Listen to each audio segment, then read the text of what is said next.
Sejam todos bem-vindos ao canal Compilado Audiobooks, narrações de livros com interações. Se você gosta de se desenvolver, já se inscreve no canal para acompanhar todos os vídeos de leitura de livro. Um jeito novo de aprender. Sem mais demora, vamos compilar. E o livro escolhido de hoje é Hábitos Atômicos, um best-seller do New York Times. Pequenas mudanças, resultados impressionantes. Um método fácil e comprovado de criar bons hábitos e se livrar dos maus. James Clear. Então, vamos iniciar nossa leitura.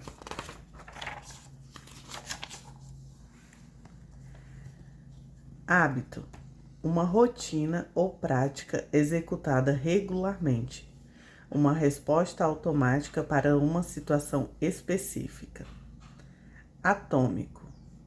Uma quantidade extremamente pequena de uma coisa, a unidade irredutível de um sistema maior.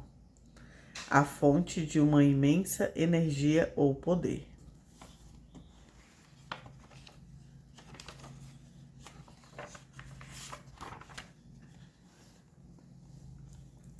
Introdução. Minha história. No último dia de meu segundo ano do ensino médio, acertaram meu rosto com um taco de beisebol.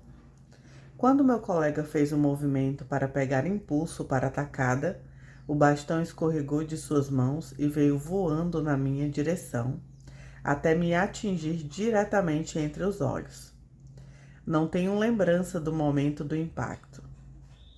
O taco estatelou em meu rosto com tanta força que esmagou meu nariz, deixando-o com um bizarro formato de U. A colisão fez com que o tecido mole do meu cérebro chacoalhasse no interior do crânio. Imediatamente, uma onda de inchaço surgiu em toda a minha cabeça. Em uma fração de segundo, tive o nariz quebrado, várias fraturas no crânio e 2 órbitas oculares estilhaçadas. Quando abri os olhos, vi pessoas me encarando e correndo para ajudar. Olhei para baixo e notei manchas vermelhas nas minhas roupas. Um dos meus colegas tirou a camisa e a entregou para mim. Eu a usei para conter o fluxo de sangue escorrendo de meu nariz quebrado. Chocado e confuso, eu não sabia da gravidade com que me feria. Meu professor passou o braço em volta do meu ombro e começamos a longa caminhada até a enfermaria. Atravessamos o campo, descemos a colina e voltamos à escola. Mãos aleatórias apoiavam meu corpo, me mantendo na vertical. Caminhamos devagar sem muita pressa. Ninguém percebia que cada minuto importava. Quando chegamos à sala da enfermaria, ela me fez uma série de perguntas. Em que ano estamos? 1998, respondi. Na verdade, era 2002. Quem é o presidente dos Estados Unidos? Bill Clinton, falei. A resposta correta era George W. Bush. Qual o nome da sua mãe? Eu parei. 10 segundos se passaram. Patty, falei casualmente, ignorando o fato de que tinha levado 10 segundos para lembrar o nome da minha mãe. Essa é a última pergunta de que me lembro. Meu corpo era incapaz de lidar com um rápido inchaço no meu cérebro, e eu perdi a consciência antes da chegada da ambulância. Minutos depois, fui transportado até o hospital local. Pouco depois de chegar, meu corpo começou a se desligar. Eu tinha dificuldades com funções básicas, como engolir e respirar. Tive minha primeira convulsão do dia. Então, parei de respirar completamente. Enquanto os médicos corriam para me fornecer oxigênio, também decidiram que o hospital local não estava equipado para lidar com a situação e requisitaram um helicóptero para me transferir para um hospital maior em Cincinnati. Saí da sala de emergência e fui em direção ao L-ponto, do outro lado da rua.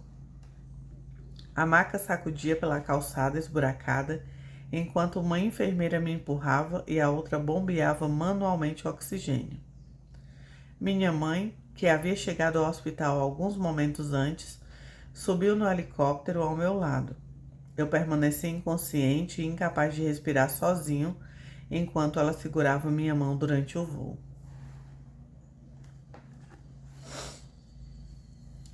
Enquanto minha mãe viajava comigo no helicóptero, meu pai foi para casa ver como estava meu irmão e minha irmã e dar a notícia para eles.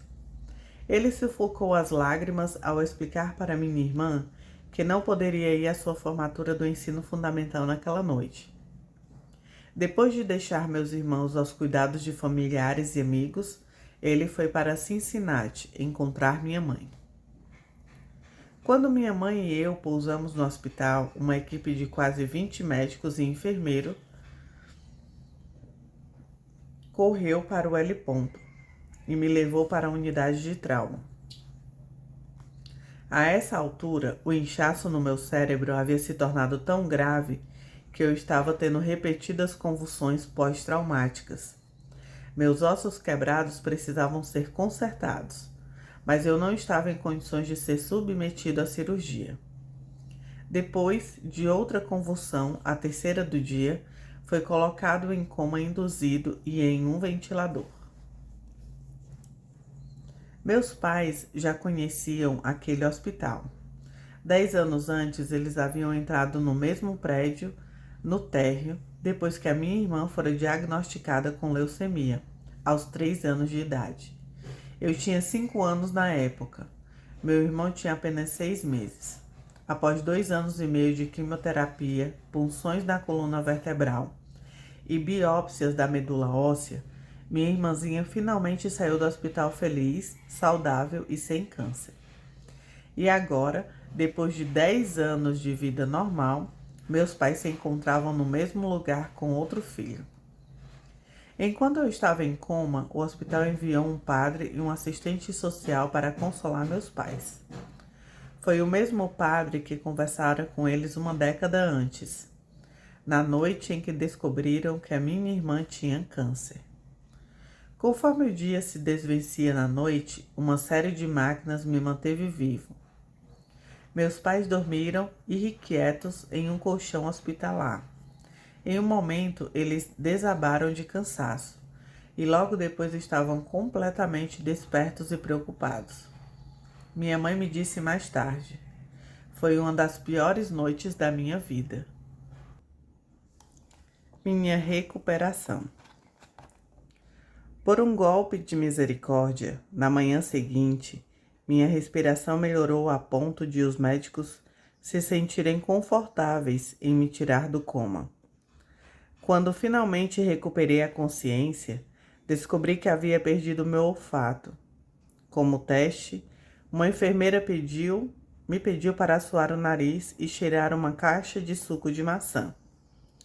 Meu olfato voltou, mas para surpresa de todos, o ato de assoar o nariz forçou o ar através das fraturas do meu olho e empurrou meu olho esquerdo para fora.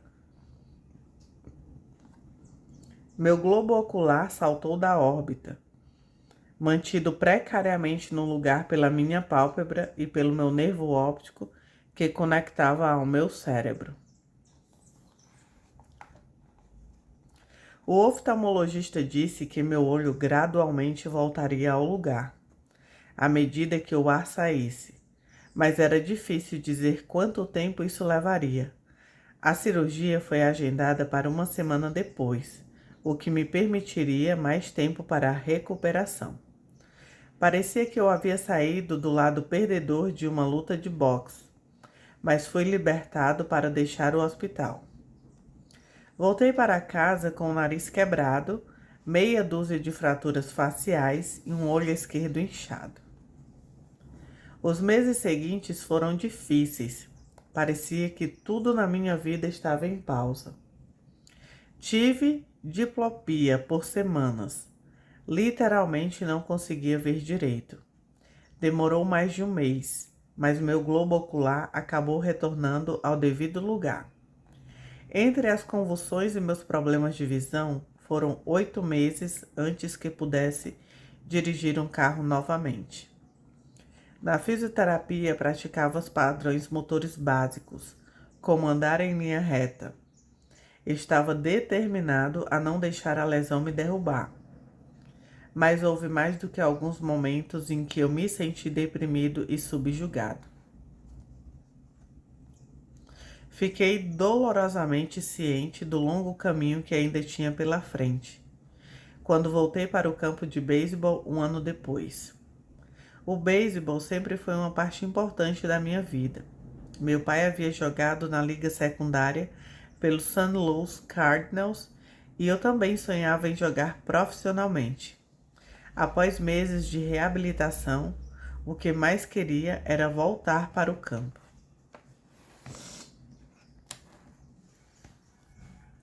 Mas meu retorno ao beisebol não foi tranquilo. Quando a temporada chegou, fui o único jogador júnior cortado do time do colégio. Fui rebaixado para jogar com os alunos do segundo ano no time júnior. Eu jogava desde os 4 anos. E para alguém que havia gastado tanto tempo e esforço no esporte, ser cortado era humilhante. Ainda me lembro vividamente do dia em que isso aconteceu. Sentei no meu carro e chorei enquanto zapeava pelas estações de rádio, procurando desesperadamente por uma música que me fizesse sentir melhor. Depois de um ano de determinação, consegui retornar ao time do colégio como sênior, mas raramente estava no campo.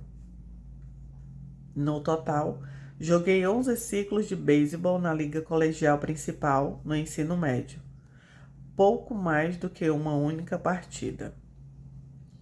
Apesar da minha carreira insossa no ensino médio, eu ainda acreditava que poderia me tornar um ótimo jogador. E sabia que para que essas coisas melhorassem, eu era quem teria que fazer isso acontecer.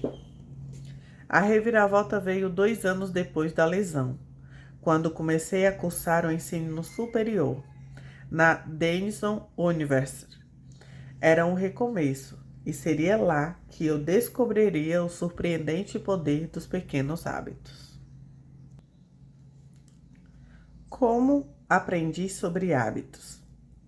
Frequentar a Denison University foi uma das melhores decisões da minha vida. Conquistei um bom lugar no time de beisebol e, embora por ser calouro estivesse no final da lista de escalação, fiquei emocionado. Apesar do caos dos meus anos de ensino médio, consegui me tornar um atleta universitário. Eu não seria o titular do time de beisebol tão cedo, então me concentrei em colocar minha vida em ordem. Enquanto meus colegas ficavam acordados até tarde e jogavam videogame, eu construía bons hábitos de sono e ia para a cama cedo todas as noites. No mundo bagunçado de um dormitório de faculdade, fiz questão de manter meu quarto limpo e arrumado. Essas melhorias foram pequenas, mas deram uma sensação de controle sobre a minha vida. Comecei a me sentir confiante novamente, e essa crescente crença em mim mesmo invadiu a sala de aula enquanto eu aprimorava meus hábitos de estudo e consegui obter notas altas durante meu primeiro ano. Um hábito é uma rotina ou comportamento que é realizado regularmente e, em muitos casos, de modo automático. Conforme cada semestre passava, eu acumulava pequenos, mas consistentes hábitos, que acabaram levando a resultados inimagináveis para mim quando comecei. Por exemplo, pela primeira vez na vida, criei o hábito de levantar pesos várias vezes por semana. E nos anos que se seguiram, meu corpo de 1,93 passou de franzinos 77 quilos para esguios 90 quilos. Quando meu segundo ano chegou, ganhei um papel de iniciante na equipe de arremesso. No penúltimo ano, fui eleito capitão da equipe e, no fim da temporada, indicado para a equipe de estrelas do ano. Mas somente no último ano que meus hábitos de sono, estudo e treinamento de força realmente começaram a valer a pena. 6 anos depois de eu ter sido atingido no rosto com um taco de beisebol, levado para o hospital e colocado em coma, fui selecionado como o melhor atleta masculino de Denison Universe e nomeado para a ESPN Academy All American Team. Uma honra concedida a apenas 33 jogadores em todo o país. Quando me formei, estava listado nos livros de registro da escola, em 8 categorias diferentes. Naquele mesmo ano, recebi a maior honraria acadêmica da universidade, a medalha do reitor. Espero que me perdoe se isso soa pretensioso. Para ser honesto, não havia nada de lendário ou histórico em minha carreira atlética. Não cheguei a jogar profissionalmente. No entanto, analisando esses anos em retrospectiva, acredito ter conseguido algo igualmente raro. Atingi todo o meu potencial. E acredito que os conceitos desse livro o farão atingir o seu também. Todos nós enfrentamos desafios na vida. Essa lesão foi um dos meus, e a experiência me ensinou uma lição crucial. Mudanças que parecem pequenas e sem importância, a princípio terão resultados notáveis se você estiver disposto a persistir nela por anos. Todos lidamos com contratempos, mas em longo prazo a qualidade de nossas vidas depende da qualidade de nossos hábitos. Com os mesmos hábitos, você terá os mesmos resultados, mas com melhores hábitos, tudo é possível. Talvez existam pessoas que consigam alcançar um sucesso incrível da noite para o dia. Não conheço ninguém assim, e certamente não sou uma delas. Não houve um momento decisivo na minha jornada do coma induzido até o Academy All-American. Houve muitos. Foi uma evolução gradual, uma longa série de pequenas vitórias e pequenas descobertas. A única maneira de eu fazer progresso, a única escolha que eu tinha, era dar pequenos passos.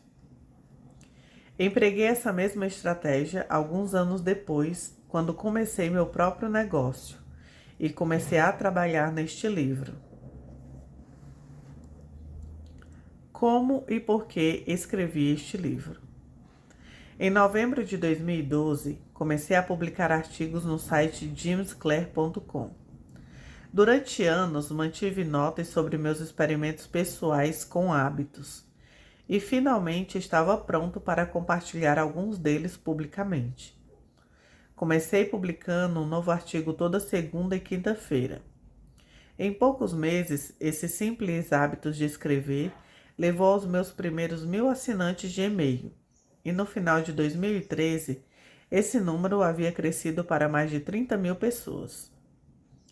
Em 2014, minha lista de e-mail aumentou para mais de 100.000 assinantes, o que fez dela uma das newsletters de maior crescimento da internet. Eu me sentia um impostor quando comecei a escrever, 2 anos antes, mas agora eu estava me tornando conhecido como especialista em hábitos. Um novo rótulo que me empolgava, mas também me deixava desconfortável. Nunca havia me considerado um mestre do assunto, mas sim alguém que estava experimentando junto com os meus leitores. Em 2015, alcancei 200.000 assinantes do e-mail e assinei um contrato com a Penguin Random House para começar a escrever o livro que você está lendo agora. Como o meu público cresceu, o mesmo aconteceu com as minhas oportunidades de negócio. Fui cada vez mais solicitados a palestrar nas melhores empresas sobre a ciência de formação de hábitos, mudanças de comportamento e melhoria contínua. Eu me vi proferindo palestras em conferências nos Estados Unidos e na Europa. Em 2016, meus artigos começaram a aparecer regularmente em grandes publicações, como Time, Improver e Forbes. Para meu espanto, o que eu escrevi foi lido por mais de 8 milhões de pessoas naquele ano. Treinadores da NFL, da NBA e da MLB começaram a ler meu trabalho e a compartilhar com suas equipes. No início de 2017, lancei o Habits Academy, que se tornou a principal plataforma de treinamento para organizações e indivíduos interessados em construir melhores hábitos na vida e no trabalho. Empresas da Fortune 500 e startup em crescimento começaram a inscrever seus líderes e treinar suas equipes. No total, mais de 10 mil líderes, gerentes, treinadores e professores se formaram na Habits Academy. E meu trabalho com eles me ensinou muito sobre o que é necessário para que os hábitos funcionem no mundo real. Ao dar os últimos retoques neste livro em 2018, o site jamesclear.com recebia milhares de visitantes por mês e quase 500 mil pessoas assinavam a newsletter semanal por e-mail. Um número que estava tão além de minhas expectativas quando comecei que nem sei direito o que pensar sobre isso.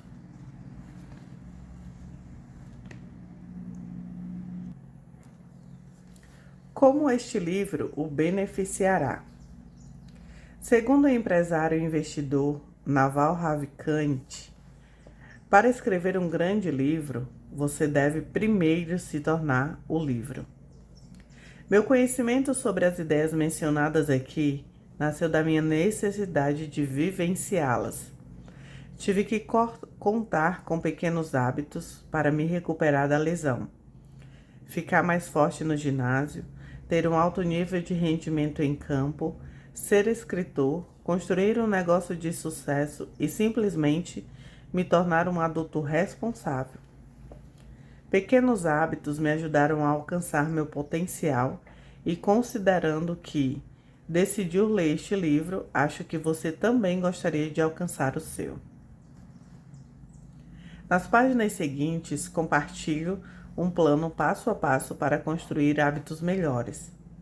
Não por dias ou semanas, mas por toda a vida. Embora a ciência fundamente tudo o que escrevi, este livro não é um trabalho de pesquisa acadêmica. É um manual de operação. Você encontrará sabedoria e conselhos práticos importantes, enquanto explico a ciência de como criar e mudar seus hábitos, de uma maneira fácil de entender e aplicar. As áreas de conhecimento em que me baseio, biologia, neurociência, filosofia, psicologia e muito mais, existem há muitos anos. O que lhe ofereço é uma síntese das melhores ideias que as pessoas inteligentes descobriram há muito tempo, bem como as descobertas mais convincentes recentemente feitas por cientistas. Minha contribuição, espero, é de encontrar as ideias e que mais importam e conectá-las de uma forma altamente prática. Qualquer informação sábia nestas páginas deve ser creditada aos muitos especialistas que me precederam. Qualquer coisa tola, suponha que seja erro meu. A espinha dorsal deste livro é o meu modelo de 4 passos de hábitos. Estímulo, desejo, resposta, recompensa. E as 4 leis da mudança de comportamento que evoluem a partir dessas etapas. Leitores com experiência em psicologia podem reconhecer algum desses termos do condicionamento operante, proposto pela primeira vez como estímulo, resposta e reforço, por Skinner na década de 1930, e popularizado mais recentemente como deixa, rotina e recompensa em O Poder do Hábito, de Charles Duhigg.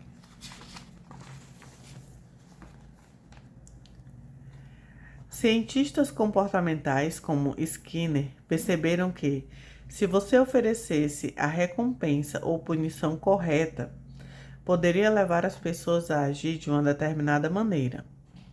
Mas quando o modelo de Skinner fez um excelente trabalho em explicar como os estímulos externos influenciavam nossos hábitos, faltava-lhe uma boa explicação de como nossos pensamentos, sentimentos e crenças impactam nosso comportamento. Os estados internos, nossos humores e emoções também são importantes. Nas últimas décadas, os cientistas começaram a determinar a conexão entre nossos pensamentos, sentimentos e comportamentos. Essa pesquisa também é abordada nessas páginas. De modo global, a estrutura que ofereço é um modelo integrado das ciências cognitivas e comportamentais. Acredito que seja um dos primeiros modelos de comportamento humano a explicar com precisão tanto a influência dos estímulos externos quanto as emoções internas em nossos hábitos. Embora um pouco da linguagem possa ser familiar, tenho certeza de que os detalhes e as aplicações das 4 leis da mudança de comportamento oferecerão uma nova maneira de pensar sobre seus hábitos.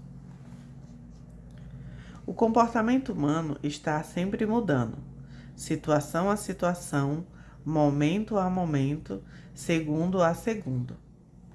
Mas esse livro trata do que não muda, trata dos fundamentos do comportamento humano.